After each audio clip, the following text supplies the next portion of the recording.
Quero convidar o Dr. Silas Miloshenko, por favor. O Dr. Silas tem preparado para nós uns estudos desde domingo passado sobre superação psicológica.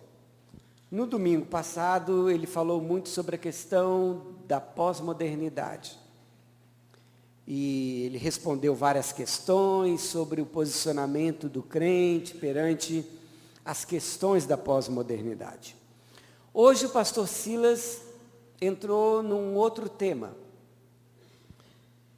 que tem sido muito falado ultimamente, sobre resiliência. E essa sua reflexão, essa sua primeira reflexão, agora no primeiro momento da escola bíblica, provocou algumas questões e que nós vamos retomá-las agora antes de, ou o senhor pretende terminar? Vamos fazer então como nós fizemos na semana passada mesmo. Cláudio, por favor, pegue o pedestal ali e um microfone para o Dr. Silas, por favor. Nós vamos pegar refletir sobre essas questões que chegaram até mim. Muitos irmãos, temos em torno de 11 questões. Acho que mais uma vez não daremos conta de todas. Mas vamos tentar atender àquelas que eu julgo mais importante, porque eu que estou com elas aqui, então se eu não julgar a sua mais importante, me perdoe, tá? É um julgamento que eu tenho que fazer, porque acho que às 11 não dá. Mas se der, quem sabe, né? Eu não julgo que ela é descartável.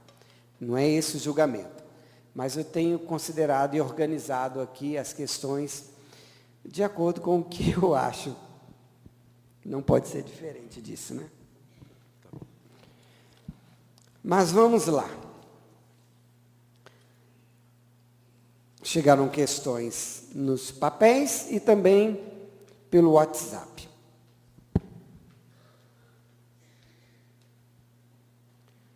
E algumas questões já abrangem algumas outras. Então, você pode entender que a sua questão está embutida em outra questão.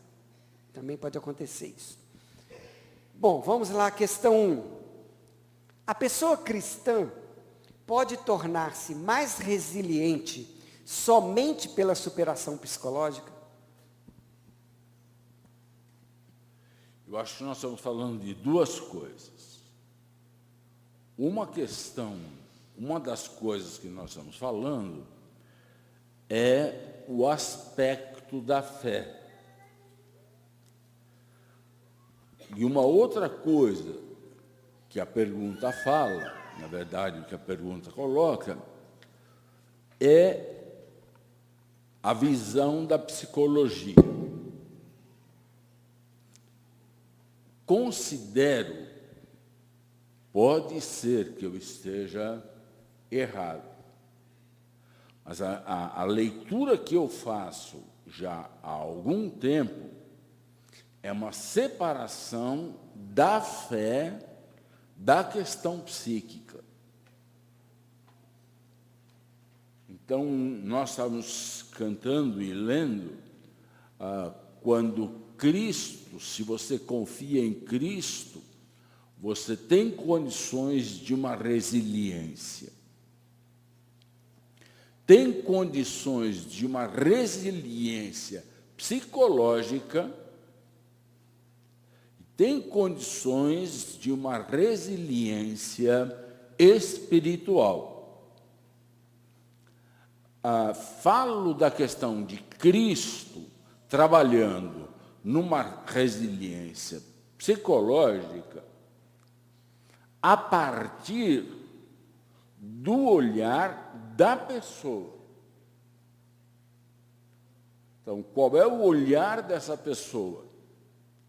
É o olhar dessa pessoa que vai fazer com que a pessoa de Cristo tenha condições de torná-la resiliente.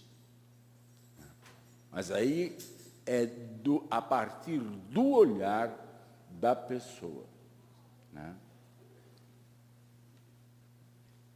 Uma pergunta semelhante a essa, mas acho que tem algumas coisas também que podem ser acrescentadas.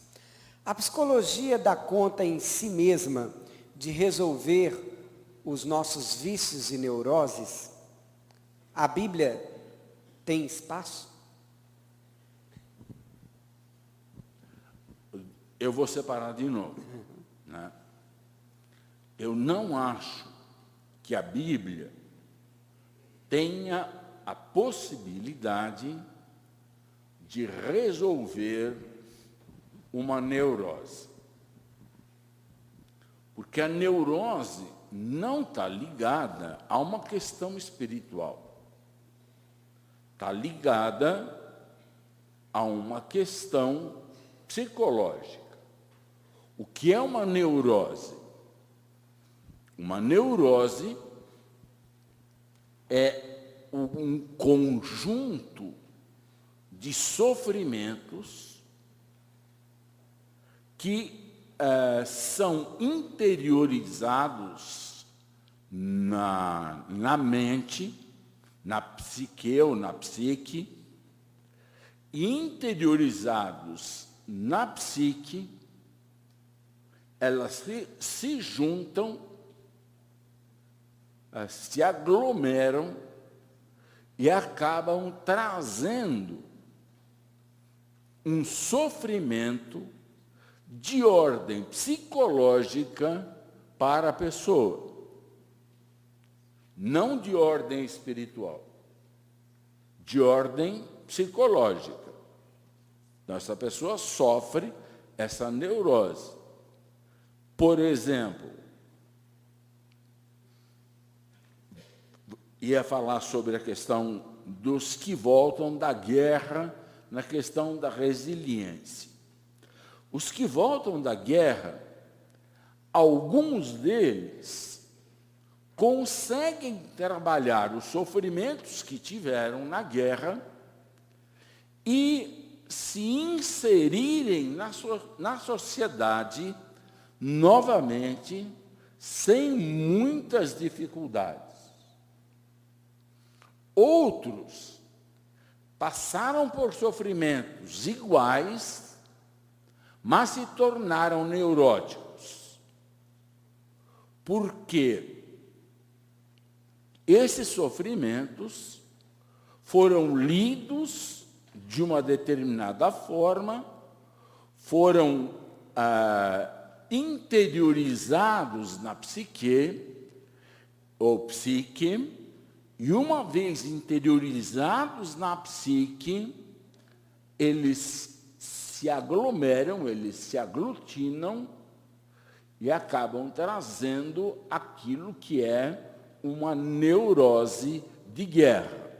Então, essa pessoa deita, vai começar a dormir e tem pesadelos profundos a respeito da guerra. O outro não tem. Né? Então, nós temos aí essa questão da neurose, que é uma questão psíquica. Por exemplo, a psicose também é uma questão psíquica. Há algum tempo atrás, nós tivemos um aluno na faculdade teológica que começou a ter um comportamento diferente. E aí nós conversamos com a direção, chamamos ele para a sala de aconselhamento, começamos a conversar. E aí ele começou com um discurso dizendo para mim o seguinte: olha, professor, o problema em casa é sério. Porque meu pai diz, vamos orar. Se ele dissesse, vamos orar, tudo bem. Mas o que ele diz é, vamos orar. E minha mãe diz para mim, vamos comer. Se ela dissesse, vamos comer, tudo bem. Mas ela diz para mim, vamos comer. É um discurso totalmente desconexo. O que fiz? Imediatamente chamei a família.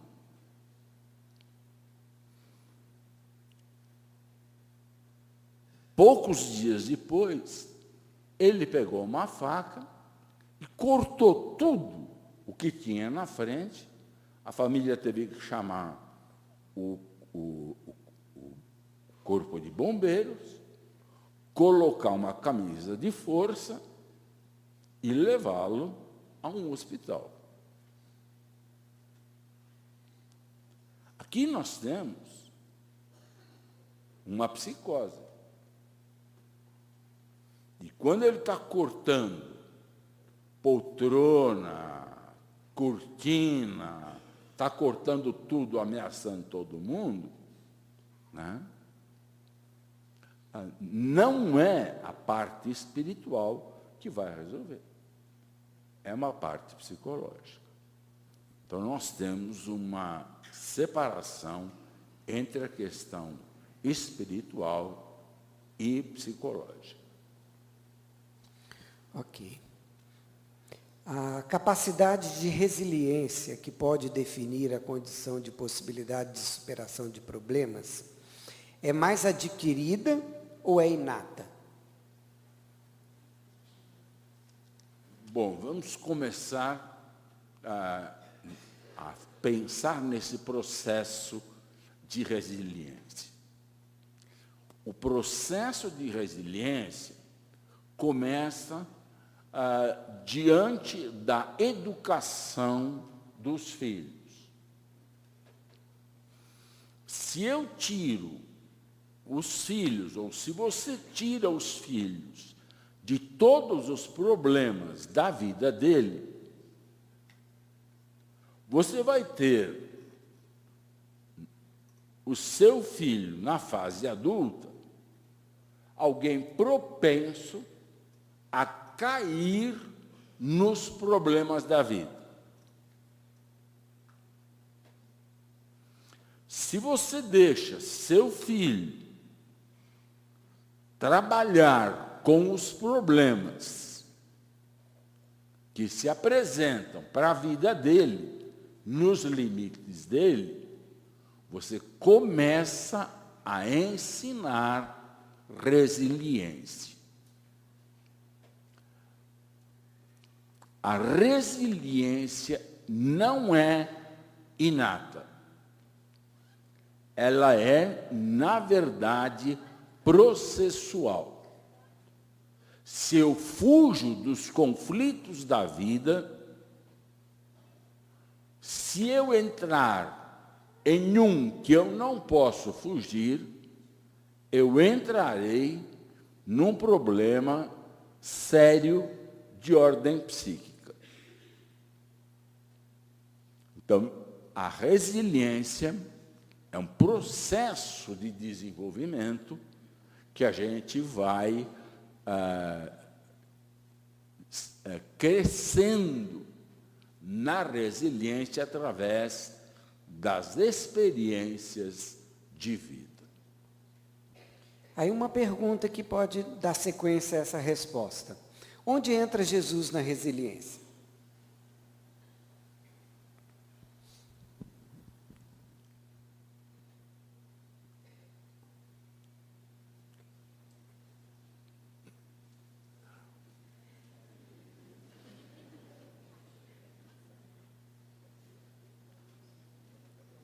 Me veio à mente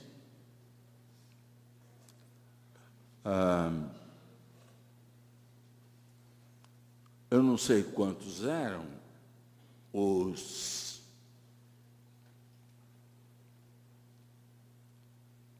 mineiros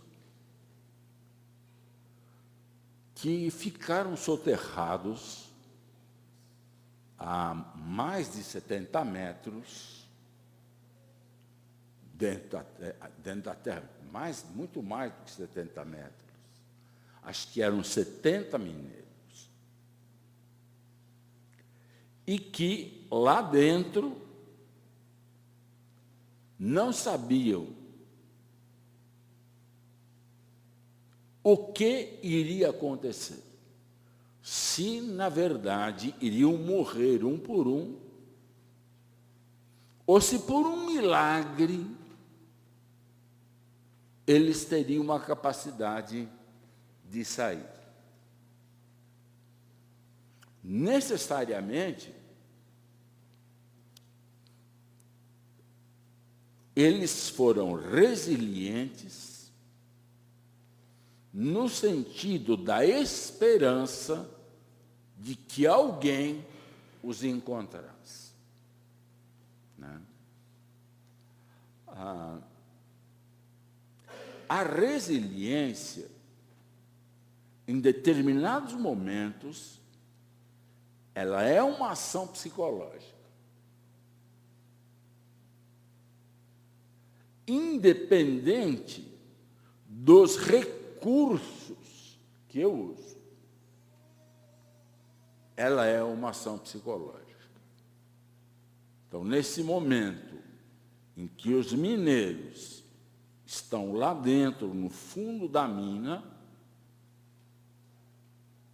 há uma capacidade de resiliência no sentido do que eles tinham como alvo é serem encontrados.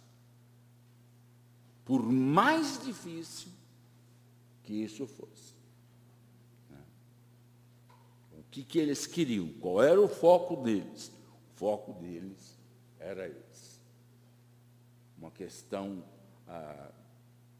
da psique trabalhando no sentido de sustentá-los. Bom, então agora eu vou fazer uma pergunta, mediante a sua resposta. Então Jesus não entra na resiliência. É só a força psicológica do ser humano. Jesus entra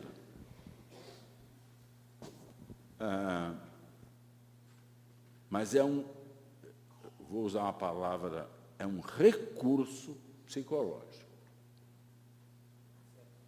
A fé. É um recurso psicológico. Ok. Continuando aqui, tem mais algumas perguntas. O que o cristão deve fazer para fortalecer-se perante as aflições?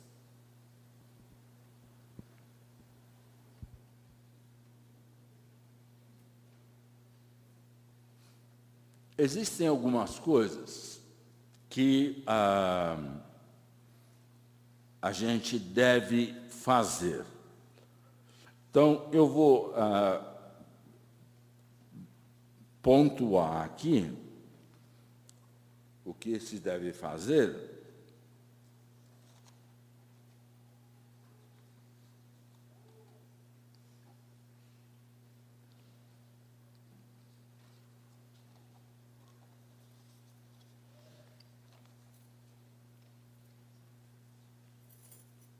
A primeira coisa que a gente deve fazer para se tornar resiliente é uma introspecção.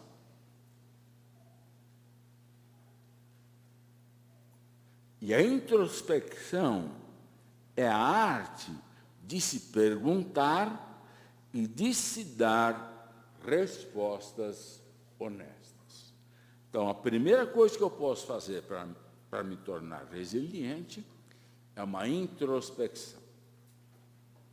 É olhar para dentro de mim, fazer um exame interior e dar uma resposta para a situação. A segunda coisa é independência.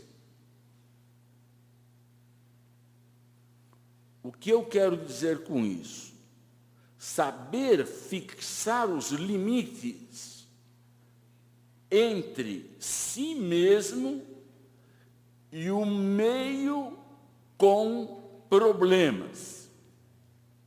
A capacidade de manter distância emocional sem cair no isolamento. Então eu tenho que fixar limites. O que é o problema? O que sou eu? Eu não posso me misturar no problema. Ter a capacidade de manter uma distância emocional.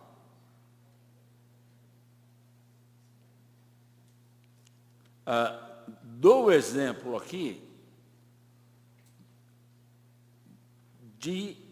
daquilo que eu tenho visto durante os anos na questão das igrejas. Uma igreja começa a ter um problema, uma dificuldade, algumas dificuldades. O que acontece com essa igreja? Os membros, um a um, vai saindo. Então, o que acontece? Ele gruda o problema da igreja na vida dele.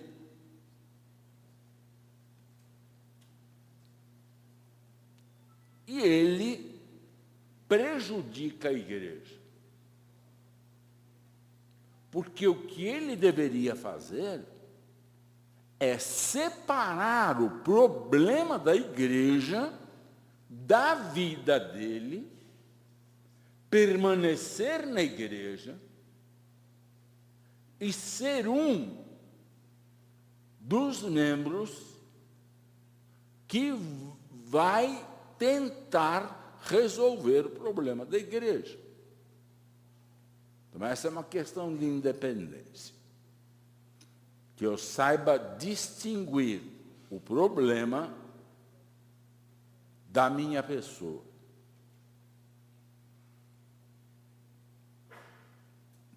Uma outra coisa que é necessária é iniciativa, ter iniciativa. Gosto de se exigir e se pôr à prova em tarefas progressivamente mais exigentes. Então, ter iniciativa. Essa é uma questão da resiliência. Não sentar e ficar lamentando a problemática que surgiu, mas ter uma iniciativa para resolver.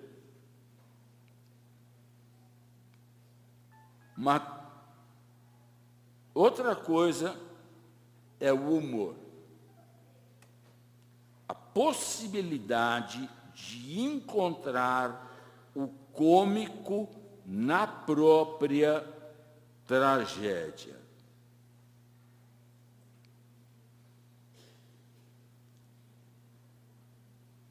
Freud vai dizer que o humor é a melhor defesa possível. De que eu tenha um humor no sentido de ver aquilo que está acontecendo para poder superar aquilo que se apresenta diante de mim. E criatividade, a capacidade, no meio de uma crise, criar ordem, beleza e finalidade a partir do caos e da desordem. Então, se nós tivermos essas capacidades, nós teremos a possibilidade de olhar para um problema e resolver esse problema. Ok, eu vou deixar o senhor prosseguir. Tem algumas perguntas aqui até sobre o tema passado, mas eu vou permitir que o senhor continue aí o estudo e conclua para nós esse tema tão importante da resiliência.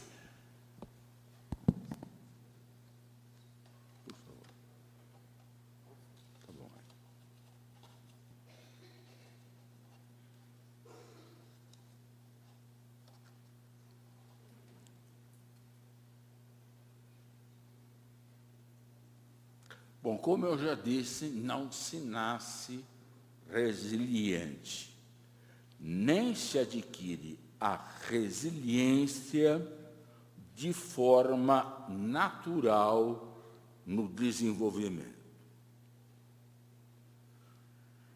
No entanto, somente se o sujeito obtiver suficiente apoio na idade de desenvolvimento, ele pode, na ausência de um adulto, cumprir com a tarefa que se propõe.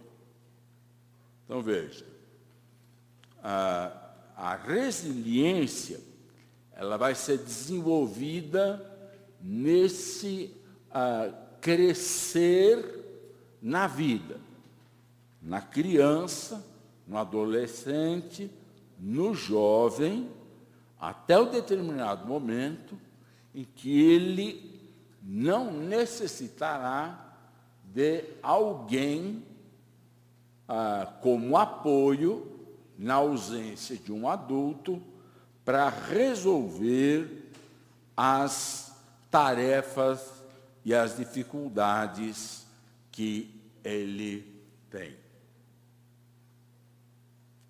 Do ponto de vista psicológico,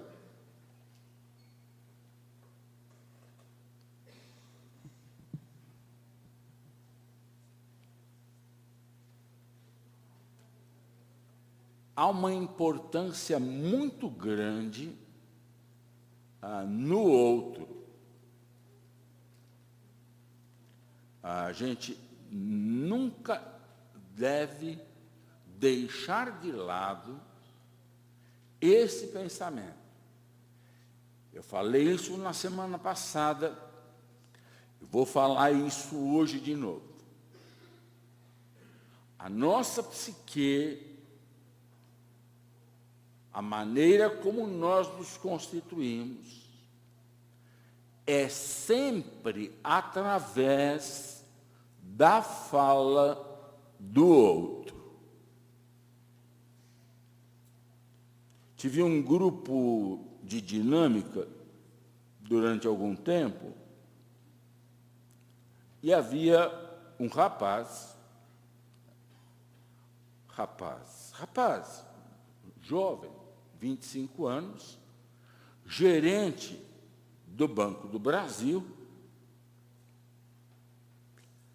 e ele se dizia extremamente feio. E não era alguém com uma aparência que realmente fosse marcadamente feia.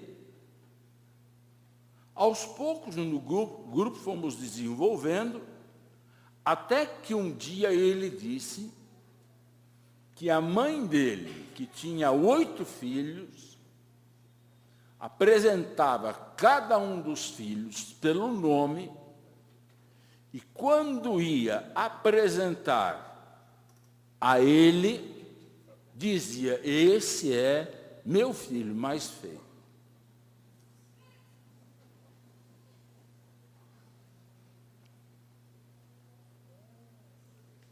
A palavra da mãe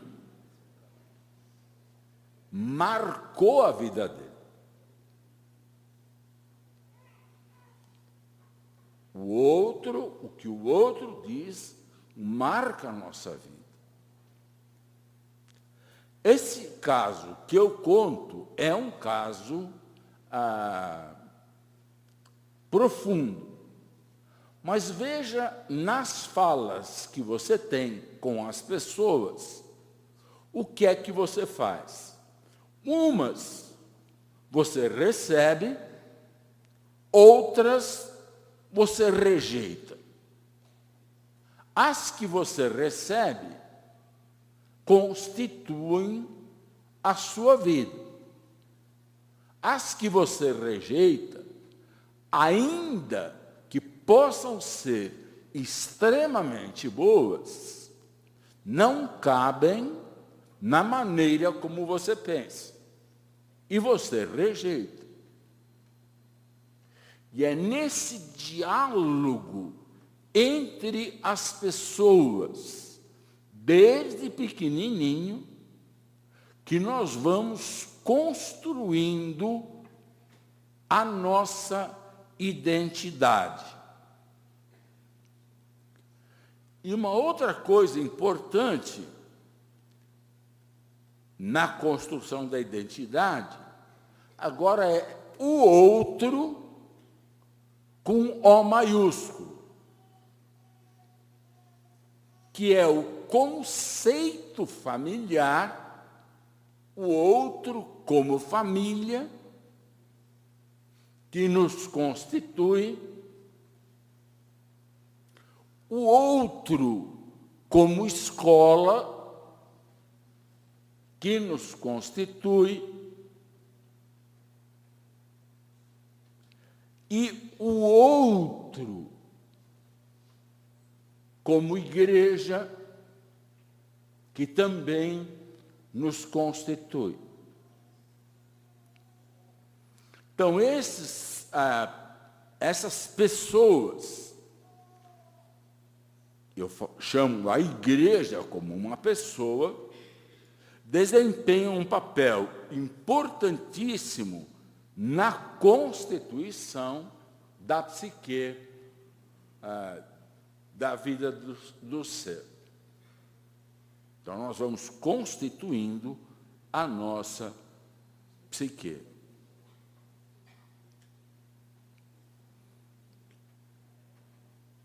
E alguns indivíduos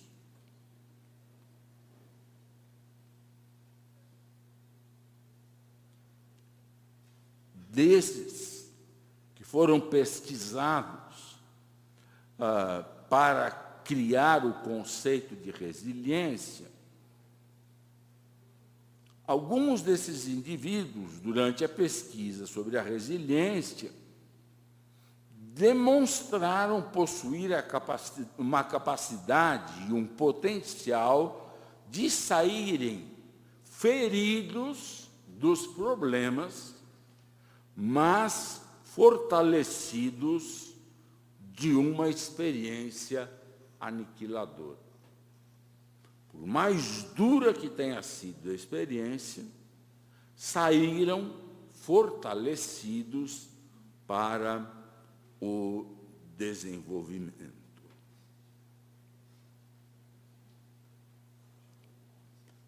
Agora eu vou trazer alguns conceitos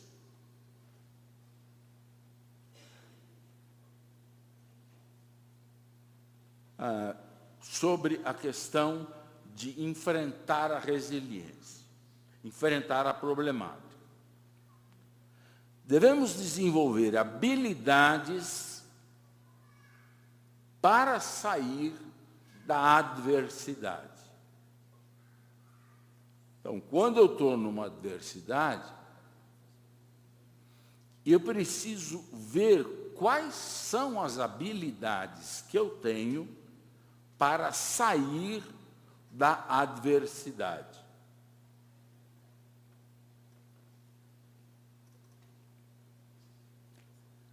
A segunda coisa é recuperar-se.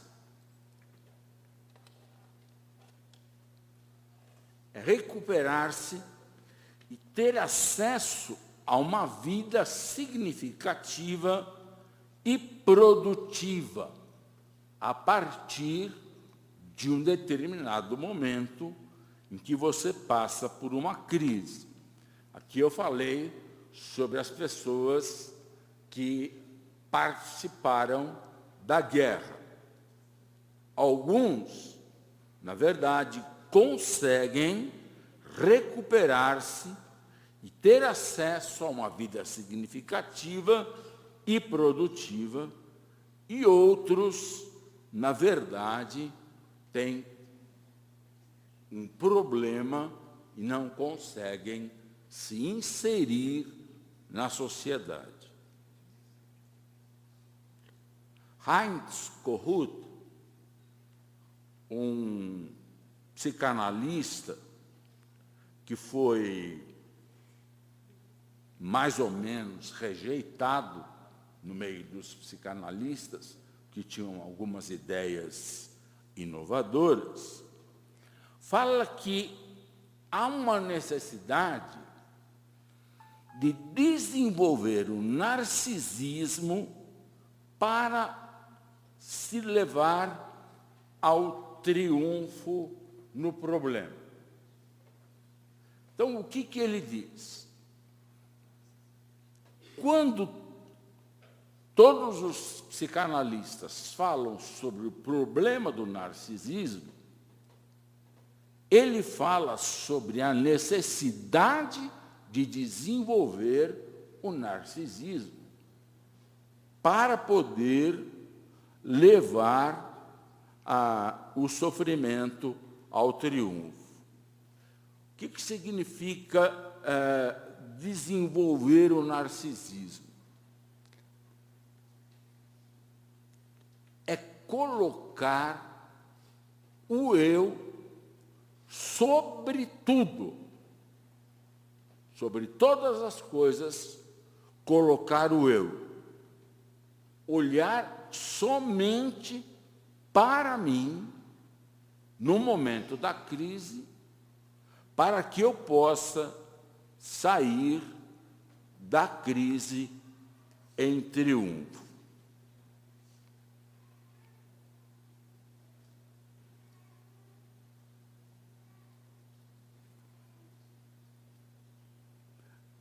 Uma outra coisa é exercer uma capacidade de resistência diante da destruição. E aqui eu fiquei pensando no povo de Mariana, onde as duas barragens estouraram.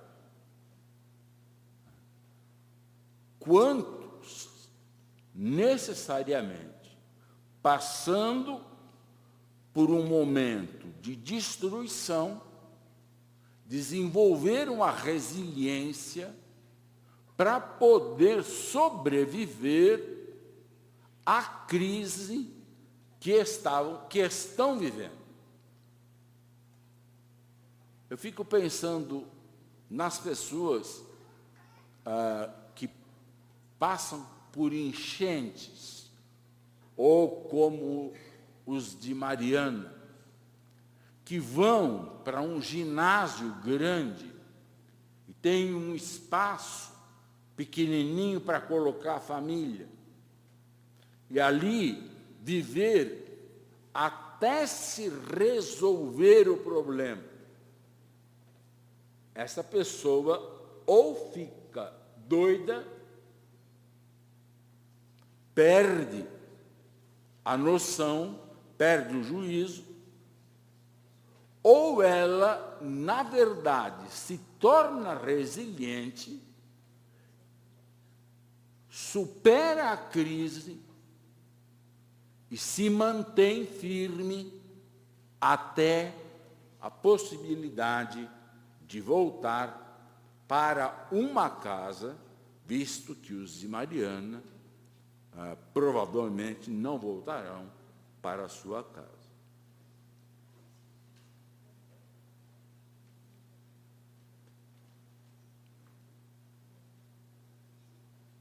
Em sexto lugar, quero falar sobre a capacidade de proteger a sua própria integridade sob pressão.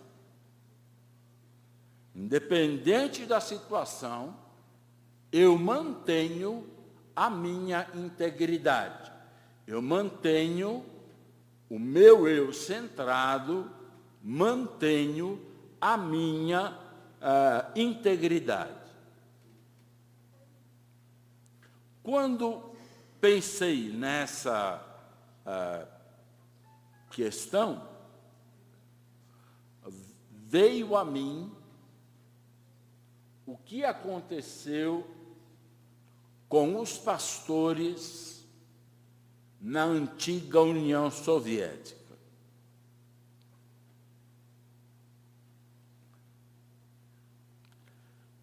Na década de 50, 60 do século passado, 70 já deu uma amenizada,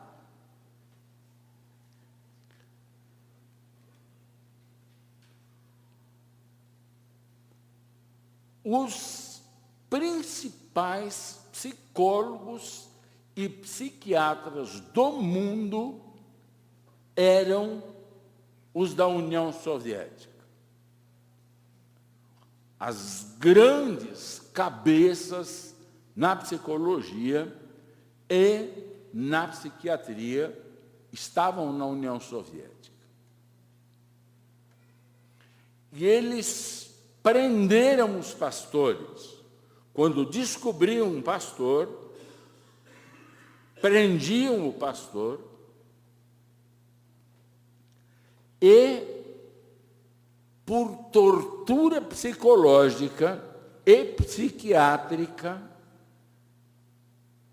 queriam tirar a fé dos pastores, para poder apresentar à igreja de que, na verdade, a fé não é algo tão seguro.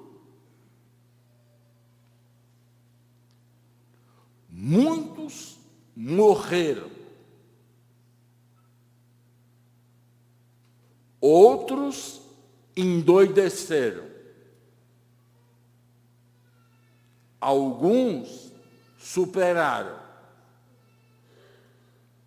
Mas nenhum negou a fé.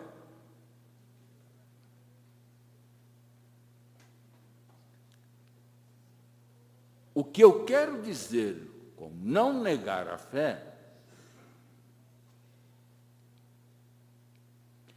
é exatamente manter a integridade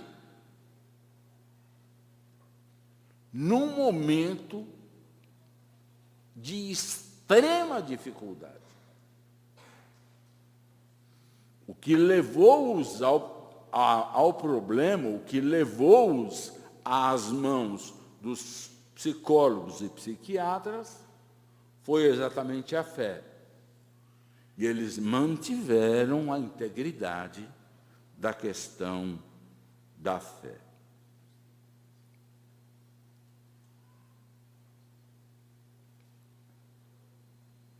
Uma outra coisa para se tornar resiliente é ter uma boa dinâmica com o supra-eu e o ideal de eu. Vamos explicar o que significa o supra-eu. Primeiro, se você olhar para dentro de você, você tem alguns princípios que regem a sua vida. Bom, eu não faço isso, não faço aquilo, faço isso ou outro. Então, você tem alguns princípios que regem a sua vida. Esses princípios, bom, em determinado momento você faz uma coisa errada, você sente culpa, né? Faz uma coisa errada, fica ressentido. Esses conceitos são provenientes do supra-eu que fala na sua mente. O supra-eu está na sua mente, mas ele fala para você, fala para o eu que você não deve fazer. Você não tem uma pessoa ao seu lado que diz o que você deve fazer e o que você não deve fazer. Quem diz o que você deve fazer e o que você não deve fazer é o supra-eu dentro de você. E o segundo aspecto que eu coloquei é o ideal de eu. Creio que todos nós temos um ideal de eu. Qual é meu ideal? Então, esse ideal de eu é um ideal possível de alcançar na minha vida. Então, é o ideal de eu, aquilo que eu tenho como proposta para a minha vida.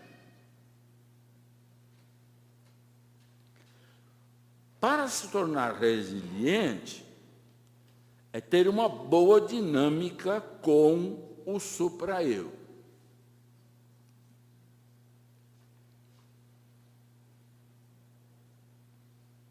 Algum tempo atrás, havia um aluno na faculdade teológica de origem alemã. E que tinha uma educação extremamente rígida. Então, em qualquer situação, a classe o colocava e ele se sentia culpado, e sentindo-se culpado, ficava extremamente vermelho. Bom, passado algum tempo, não precisava mais de um fato em que ele estava envolvido para que ele ficasse vermelho. Bastava um aluno dizer para ele, fica vermelho. E ele ficava vermelho. O supra-eu dele era tão forte que, numa situação em que simplesmente se dizia para ele, fica vermelho, ele se sentia culpado e, na verdade, enrubescido. Então, esse é um supra-eu extremamente rígido. E o que aconteceu foi que, no segundo ano, ele desistiu da faculdade.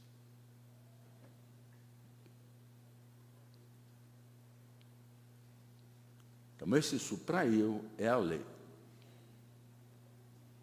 Então, dentro de uma adversidade, eu não posso deixar que o supra-eu supere o meu eu. Eu tenho de trabalhar com o supra-eu. E uma segunda coisa é quando eu estiver num momento de adversidade, de problema, que eu não perca de vista o meu ideal de vida. O ideal de que eu realmente trabalhe com o ideal de eu. E, em último lugar,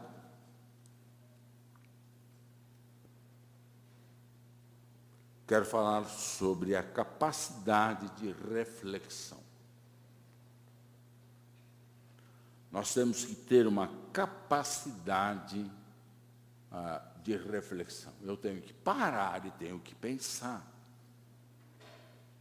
Nós muitas vezes não pensamos, mas diante de algumas situações, precisamos parar e precisamos pensar.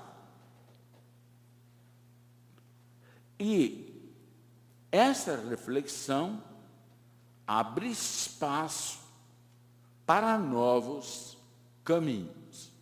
Quando eu realmente desenvolvo a capacidade de reflexão, eu tenho a abertura de novos caminhos. E dentro da capacidade de reflexão, está uma outra categoria, que é de Anthony Giddens, chamada reflexividade. De que eu tenha condições para olhar para a minha história de vida. E olhando para a minha história de vida, eu consiga perceber, em alguns momentos da história, o que eu fiz, como fiz, para poder chegar no dia de hoje e tomar uma decisão em cima da minha história de vida. Essa é uma capacidade para a resiliência. Quero agradecer à igreja, agradecer ao pastor a possibilidade de trazer esses 2 domingos a palavra para você.